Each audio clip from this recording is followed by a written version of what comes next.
Let's read this first story. The most important story from Fox Business. Elon Musk sends poop emoji to Twitter CEO in response to thread on spam and fake accounts. Yes. Twitter has estimated that spam and fake accounts make up less than 5% of the social media platform's users. Okay, I had to lead with the poop emoji one, but the real story is that Elon Musk may actually, a deal at a lower price is not out of the question. There's a lot to break down in this story, but basically, Elon Musk tweeted out a story from May 2nd where Twitter filed a report saying their users was around 5% of their users were spam or bots. Elon Musk said the deal was on hold until he could verify that. Today, the CEO said, you can't verify it because we have internal data on who people actually are and it's private that we can't share. That's an interesting point. Elon mentioned that he would take a random sampling of 100 users. And then he got accused of, like, that's a ridiculous sample size. You can't use that. So then he revealed, actually, this is Twitter. That's the number they use. Then Twitter apparently called him, or so he says, and accused him of violating his NDA. Things are getting crazy. I'm not entirely convinced the deal will go through. My personal opinion is that Elon Musk is intending to expose algorithmic manipulation and potential fraud as it pertains to bots. Two things we ended up learning since this deal was going through. One, Twitter misrepresented its user accounts by, I think, a couple million on more than one occasion. Even The Verge questioned, how could that have happened?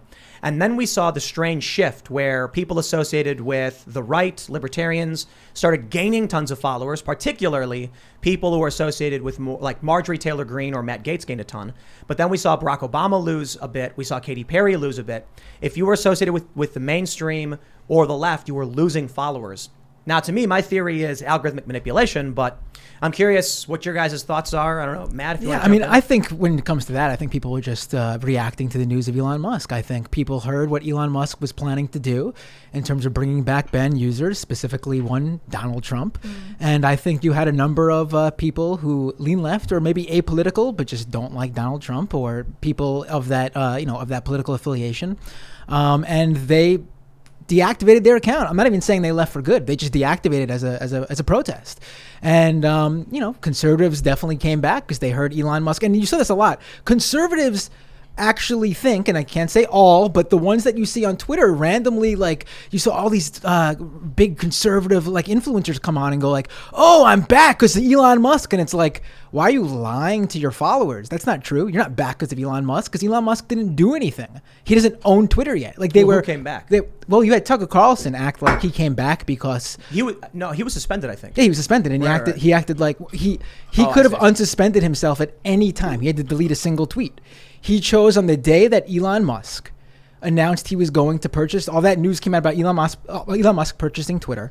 He decided on that day to tweet that I'm back.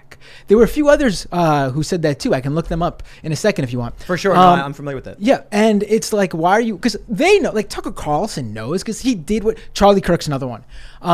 He said he was back. He said he was back on Twitter. He had to delete a tweet. Oh, right. Because they all had tweeted something that goes against Twitter's policy. But hold on. So did they delete the tweets or were they reinstated? No, they deleted the tweets. You know that for sure? I know that for sure. Do you know who the red-headed libertarian is? I'm not familiar with the red-headed libertarian. She's my go-to example of this one. She was suspended in January of 2021 for no reason. Right. Like, she didn't break any rules. Mm-hmm. They didn't tell her why she was suspended, but she got reinstated the following day. So sure. There were a whole bunch of people that, that we saw who were saying things like, I was suspended until now. We had people chatting us like, I haven't been on Twitter because I've been banned. Let me check. Whoa, my account's back. Well, do they know that it was back before that? For all they know, that suspension could have lifted in the weeks, months before. So look, it's possible. It's anecdotal, right? But we do know that those big influencers who could have deleted, they weren't suspended and had nothing they could do to get back on. They specifically were told, delete this offending, the policy that offends our, the tweet that offends our policy, delete that, and you can come back on. That's the rule for certain content that goes against their policy. It's not a full-blown suspension. And they could have done it any time, chose not to. And the day Elon Musk, and the news broke, they basically came back and decided. But I don't think you can say that Tucker deleted the tweet. The tweet's not there anymore. Maybe they deleted it. No, they don't do that. They don't do that for that occasion. I would agree too. It does sound like they deleted the tweet. They definitely and then deleted came the tweet. back. I mean, maybe like it's like you're saying, people joined the platform because Elon was moving in. So they were like, okay, I'll come back now. Well, and then they chose to. Yeah, they chose to maybe now decide to delete the tweet. Sure, that could have been one occasion. Here's the challenge I have with this idea. I mean, I think we've talked about it quite a bit. I think fraud. And the reason is, on the surface, that makes the most sense. Twitter said people deactivating their accounts was organic. And I don't know if they commented on people signing up or joining. But when you I pulled up my Twitter numbers here. We can see that on April 25th, I gained 19,000. On April 27th, I gained 39,000. On the 28th, 47,000. It's crazy. But on Monday, the day that the news actually broke, I only gained 1,000. It was 8 a.m. Right. Why did no one sign up on the day of? And why did they wait to 24 hours after the fact? I've got no idea. I mean, there's something certainly interesting going on at Twitter right now, and I don't think anyone could really explain it. Why did Katy Perry lose 200,000 followers? Right. Well, I'm sure she has a user base that's mainly young millennial Gen Z, and we know from that they're not big fans of Donald Trump. Why the following Monday did Twitter put out its report on its total numbers of bots and spam? The week before, we have this weird thing happen a day after the sale is announced. So here's my train of thought. I don't think you're wrong. I think what I see as being more probable is Monday at 8 a.m. they announced they're in the final discussion. Nothing happens. It was at 2:53 p.m. I think they officially announced that Elon, 2:52 maybe, had officially secured the deal. That night, something changed. So the next morning, massive growth of followers, right. Tons of people, like aside from Tucker and other people who are like on suspension to remove a tweet, there were people who were saying that they were banned. And the example that I go to, and again, it's anecdotal, it's not, like more than that. The redheaded libertarian who had created a new account was banned, and we don't know why, all of a sudden getting reinstated a year later. But 24 hours after the fact, the drop off in followers was the same thing 24 hours after. So I'd imagine that the morning they announced Elon Musk is going to buy the platform, people would have started signing up and coming back, right? Maybe. I mean, I don't think either of us could really speak to this. We just only speculate. I mean, because there could have been things happening behind the scenes at Twitter. There could be external factors where third parties decided to literally manipulate it so that people like you and me would sit here and pontificate about what could possibly have happened. I mean, we just don't know. That's one of the issues. And, I think in terms of this particular story, I think the bigger thing here is, Elon Musk knew this information. Like he announced that Reuters, like he shared that Reuters story about the 10%, less than 10% of, less than 5%. Yeah. Was it 5? I'm pretty sure it was 10. 5. It might be 5. Okay. Whatever the percentage was. Here you go. I got Axios. Well under 5%. Okay. So he had that information that under 5% were spam.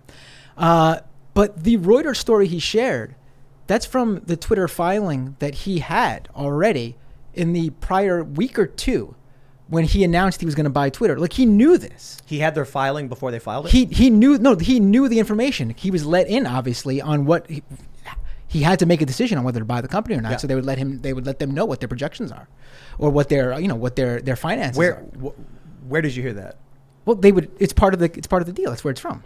It's in the deal itself. It says that we gave Elon information on these things. I mean, he had a bunch of information. That's how he makes the determination to buy the company or not. Sounds like he didn't have that information, and that's why he's raising an issue about it. I mean, perhaps. I mean, it's weird that he would go about doing this, and then because me personally, I thought a lot of people were worried that Elon Musk would change Twitter, and that's what that's why people left, and that's why there was all this. I'm not worried about Twitter in terms of Elon Musk doing horrible things to like content moderation. Like maybe he will, maybe he won't. I think he's just mostly a hype man. He likes the attention. He likes to say a lot of things and not deliver. I think the biggest threat to Twitter when it comes to Elon Musk is he seems to not understand social media. He doesn't understand the business of social media at all. If you look at his ideas to generate revenue, he wants users to pay to use Twitter. It's not going to happen. I think he said high-profile users. So if individuals using Twitter would not have to pay for it, but if you were a larger brand or a government, you would have to pay some kind of fee. Well, I would definitely do that. I mean, maybe you would, but there's also a lot of companies that just wouldn't. Or a lot of basic like users who would be influential. Like the idea that everyone who's got a blue check mark or anyone who's got a lot of followers is automatically someone of means or something like that is just $3 per month. Just false. I mean, $3. People wouldn't pay. People wouldn't. I think they would. I mean, what he's talking about is a suite of tools and access to fix problems and to help the high-profile customers. I think he's right. I think if you look at most digital services, they offer a, hey, if you pay this premium package, we'll give you access to these back-end tools, these analytics and things like that. Like we pay for a bunch of Google tools. Like I have multiple Google reps for all the different stuff we use. We have nothing like that for Twitter. I've even bought Twitter ads and there's like no one to talk to. Right, because Twitter users don't necessarily react to Twitter ads. It's not the same business model. Oh, they do. I got 1 million hits on my song by buying an ad for it. Right, for real. No, but there's all sorts of different types of advertisements. I mean, just look at Twitter's revenue. It's nowhere near the amount that Facebook or Google makes. It's just not the same audience. They just don't. But you're making the case for Elon. How am I the making company's being run really bad. Oh no doubt about it. Yeah. Twitter. I was talking about this with someone earlier. In terms of the big tech companies, Twitter was the most susceptible to something like this.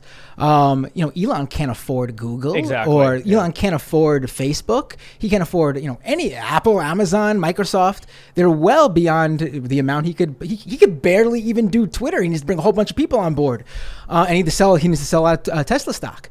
Right. But it's the one platform that's in this realm that has the same sort of cachet as those other platforms. Like when you think of the big tech platforms, you throw Twitter in there, even though they're nowhere near as big when you look behind the curtain. They're the most important, though. In a sense. It's the... Depending on what your niche is, depending on what your industry is. In terms of media and news, for sure. But I'm sure if you talk to people outside those industries, again, we're in this bubble here. So to us, I use Twitter more than anything else too. Yeah.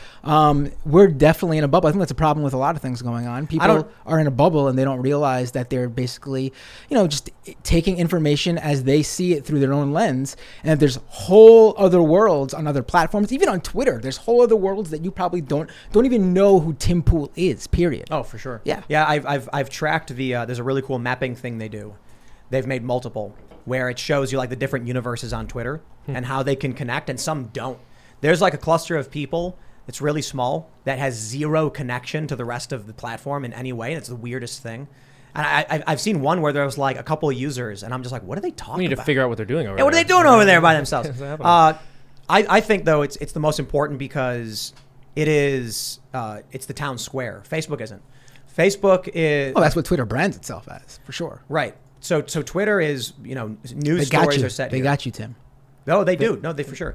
I started on Twitter because of Occupy, and it was a way to get news out really quick. And because people who do news and politics use it, it's become influential in the space of news and politics. Yep. And because it is... That's why Elon wants it. Libs of TikTok is setting policy. Oh, we're inadvertently. TikTok now. Cool. No, for sure. I mean, they repost these videos, and all of a sudden, it's impacting laws in other states. So Facebook doesn't do that. Right. YouTube, they'll do it a little bit because they're information platforms that have influence, but Twitter, man.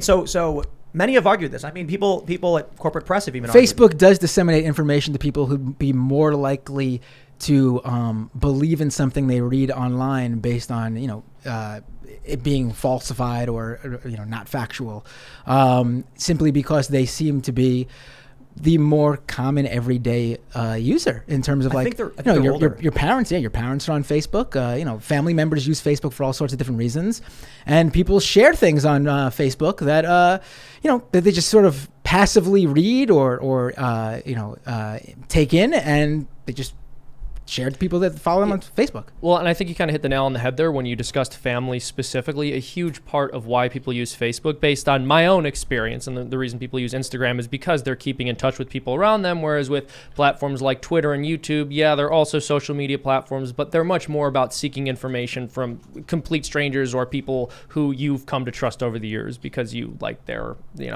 angle on things. Sure. Yeah. Thanks for checking out this segment from the Timcast IRL podcast. If you want to watch live, you can check out this channel Monday through Friday at 8 p.m. And don't forget to smash that like button, subscribe to this channel, and if you want more unfiltered and uncensored content with all of these guests, go to timcast.com and become a member. All of these guests you know and love in exclusive segments on our website where we are unrestricted in what we talk about. So you'll definitely not want to miss it. Thanks for hanging out. We'll see you all next time.